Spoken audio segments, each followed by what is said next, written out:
So, good day to each and everyone. For today's video, I'm going to discuss my topic about monetary and fiscal policy. So, monetary policy is the setting of the money supply by policy makers in the central bank. It affects the economy first by affecting the interest rate and then by affecting aggregate demand. An increase in the money supply reduces the interest rate, increases investment spending aggregate demand, and thus increases equilibrium output.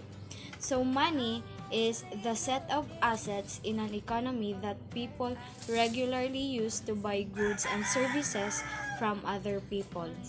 Money is something that people use every day. We earn it and spend it, but don't often think much about it. Economists define money as any good that is widely accepted as final payment for goods and services. Money has taken different forms through the ages. What do these forms of money have in common? They share the three functions of money. These are the medium of exchange, unit of account, store of value. So first, medium of exchange is the money is a medium of exchange. This means that money is widely accepted as a method of payment. When we go to the grocery store, we are confident that the cashier will accept our payment of money. In fact, US paper money carries this statement. This note is legal tender for all debts, public and private. This means that the US government protects our right to pay with US dollars. The second is unit of account. Money is a unit of account. You can think of money as a yardstick, the device we use to measure value in economic transactions. If you are shopping for a new computer, the price could be quoted in terms of t-shirts, bicycles, or corn. So, for instance, your new computer might cost you 100 to 150 bushels of corn at today's prices, but you would find it most helpful if the price were set in terms of money because it is a common measure of value across the economy. The third is store of value. Money is a store of value. If we work today and earn $25, we can hold on to the money before we spend it because it will hold its value until tomorrow, next week, or even next year. In fact, holding money is a more effective way of storing value than holding other items of value such as corn, which might rot. Although it is an efficient store of value, money is not a perfect store of value. Inflation slowly erodes the purchasing power of money over time. Kinds of money.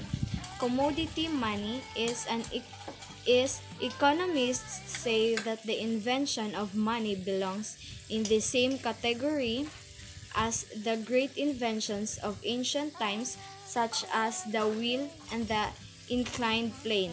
But how did money develop? Early forms of money were often commodity money, money that had value because it was made of a substance that had value. Example of commodity money are gold and silver coins.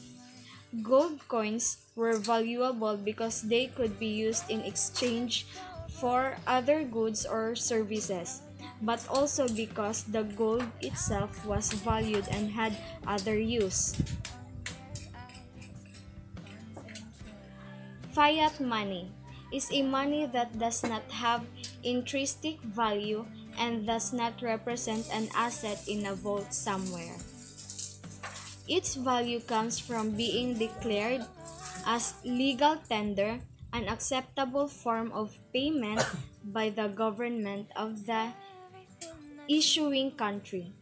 In this case, we accept the value of the money because the government says it has value and other people value it enough to accept it as payment.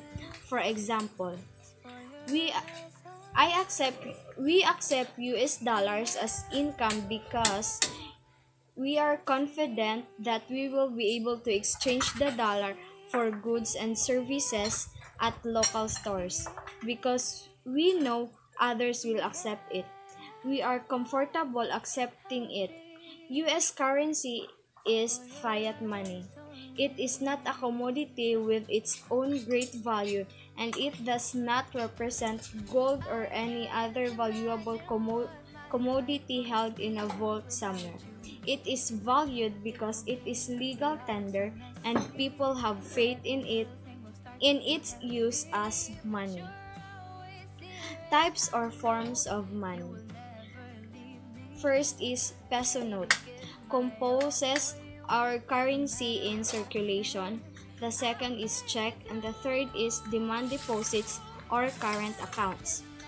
Fiscal policy is the policy of the government with regard to the level of government purchases, the level of transfers, and the tax structures. Concerned with working with taxes and government expenditure, can be used to stabilize the economy. When the economy is in a recession or growing slowly, perhaps taxes should be cut or spending increased to get output to rise. And when the economy is booming, taxes should be increased or government spending cut to get back down to full employment. Taxation and tax burden. Types of taxation and tax burden are direct tax, which is income tax, and the second is indirect tax or excise taxes. Tax burden is the ration of the tax to a payer's income. Progressive tax is if the assessment on the rich is greater than those on the poor. Proportional tax is all paid the same percentage of their income in taxes. Regressive tax is if the taxpayer receiving a lower income shoulders the heavier tax burden. That's all.